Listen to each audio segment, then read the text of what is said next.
خدا کی پہچان کے بارے میں ایک بزرگ نے کیا کہا تھا، ایک امام نے خدا کے وجود کے بارے میں کیا کہا تھا۔ اگر ویڈیو پہ آئے ہیں تو پوری بات کو سن کر کے جانا کہ خدا کے وجود کے بارے میں ان امام نے کیا کہا تھا۔ اس امام نے خدا کے وجود کے بارے میں کیا بتایا، خدا کی پہچان کے بارے میں کیا بتایا کہ خدا کی پہچان کیسے ہونی چاہیے، خدا کے وجود کو کیسے سمجھنا چاہیے، خدا کا وجود کیسا ہے، خدا کیسے وجود میں ہے اور کن چیزوں پہ خدا قادر ہے۔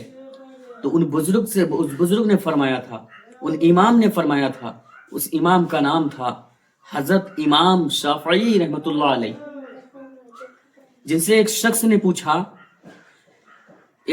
پوچھا کہ اللہ کے وجود کو آپ کیسے سمجھتے ہیں، تو انہوں نے کہا تھا میں ایک شہتوت کے پتے سے خدا کے وجود کو سمجھتا ہوں۔ اس شخص نے کہا، اس آدمی نے کہا کہ آپ خدا کے وجود کو ایک شہتوت کے پتے سے کیسے سمجھتے ہیں؟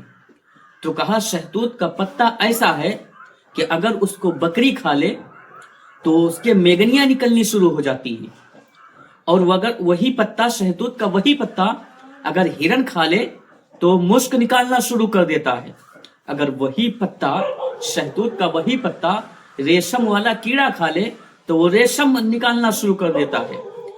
اس سے پتہ یہ چلتا ہے کہ ایک پتے سے خدا کا وجود پتہ چلتا ہے کہ اس شہتوت کے پتے کے اوپر جو یہ ایک پتے سے جو یہ چیزیں نکلتی ہیں، اس کو نکالنے والا کوئی ہے، ان کو بنانے والا کوئی ہے کہ اگر بکری کھائے تو میگنیاں نکلتی ہیں، اگر ہرن کھائے تو مشک نکلتا ہے، اگر وہی ریشم والا کیڑا کھائے تو ریشم نکالتا ہے۔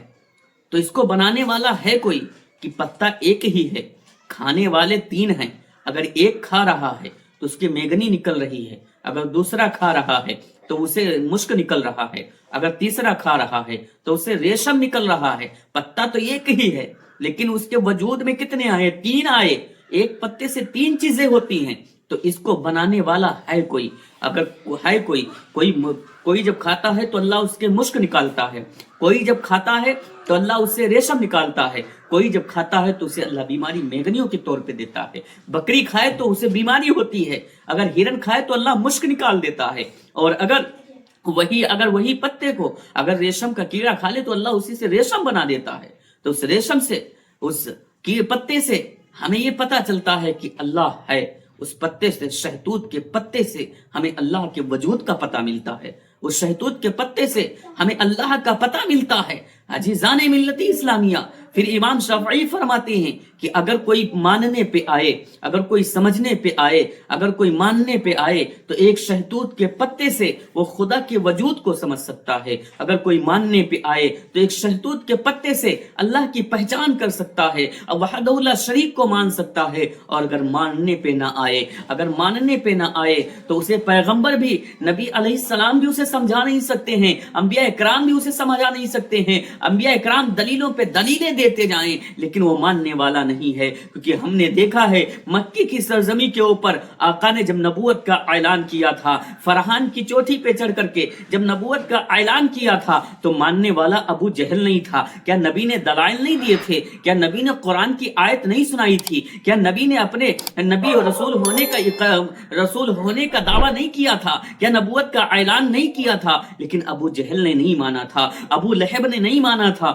اتبا نے نہیں مانا تھا، شیبہ نے نہیں مانا تھا۔ اور اگر بندہ ماننے پہ آ جائے تو ایک شہتوت کے پتے سے اللہ کے وجود کو سمجھ جاتا ہے، اللہ کی پہچان کر لیتا ہے۔ اور ماننے والوں میں صدیق اکبر نے مان لیا، فاروق اعظم نے مان لیا، عثمان غنی نے مان لیا کہ اللہ ہے۔ جب نبی فرما رہے ہیں، جب آقا فرما رہے ہیں تو نبی ہے، اسی لیے تو کسی نے مانا ہے تو صداقت کا علمبردار بن گیا ہے، کسی نے مانا ہے تو عدالت کا انصاف والا بن گیا ہے، اگر کسی نے مانا ہے تو سخاوت کا تاج پہنا ہے، اور کسی نے مانا ہے تو شجاعت کا تاج پہنا ہے۔ اور نہ ماننے والے میں سے ابو جہل ہے، نہ ماننے والوں میں سے ابو لہب ہے، نہ ماننے والوں میں سے اتبا ہے، نہ ماننے والوں میں سے شیبہ ہے۔ تو میرے پیارے، اللہ کے وجود کا پتہ یہ ایک تنکے سے چل سکتا ہے، ایک ذرے سے اللہ کا پتہ چل سکتا ہے۔ اگر اللہ کے وجود کو ماننے کے لیے اگر بندہ تیار ہو جائے تو ایک ہی پتے سے، ایک ہی ذرے سے، ایک ہی تنکے سے خدا کے وجود کا پتہ چل جاتا ہے۔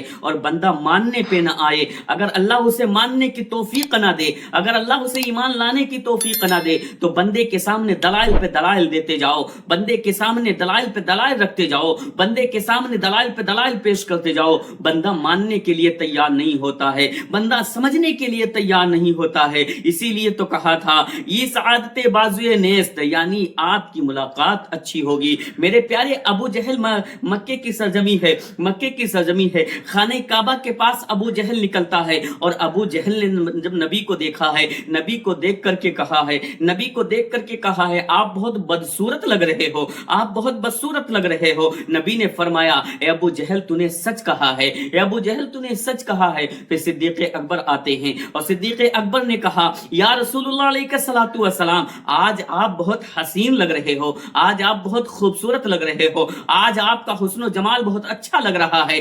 تو آقا نے فرمایا یہ صدیق آج آپ سچ بول رہے، صدیق آپ سچ بول رہے ہو، صدیق آپ سچ بول رہے ہو۔ عزیزان ملتی اسلامیہ، صحابہ سن کر کے پریشان ہو گئے اور کہا دونوں ایک کیسے ہو سکتے ہیں کہ کسی نے بدصورت کہا وہ بھی سچا ہے، کسی نے خوبصورت کہا وہ بھی سچا ہے۔ یا رسول اللہ علیہ الصلوۃ والسلام، یہ دونوں باتیں سچ کیسے ہو سکتی ہیں، دونوں باتیں کیسے سچ ہو سکتی ہیں؟ تو عزیزان ملتی اسلامیہ، آقا نے فرمایا تھا کہ میں ایک آئینہ ہوں، اور میرے سامنے جو آئے گا اور مجھے دیکھے گا تو اس میں جیسا وہ ہوگا ویسا دکھائی پڑے گا۔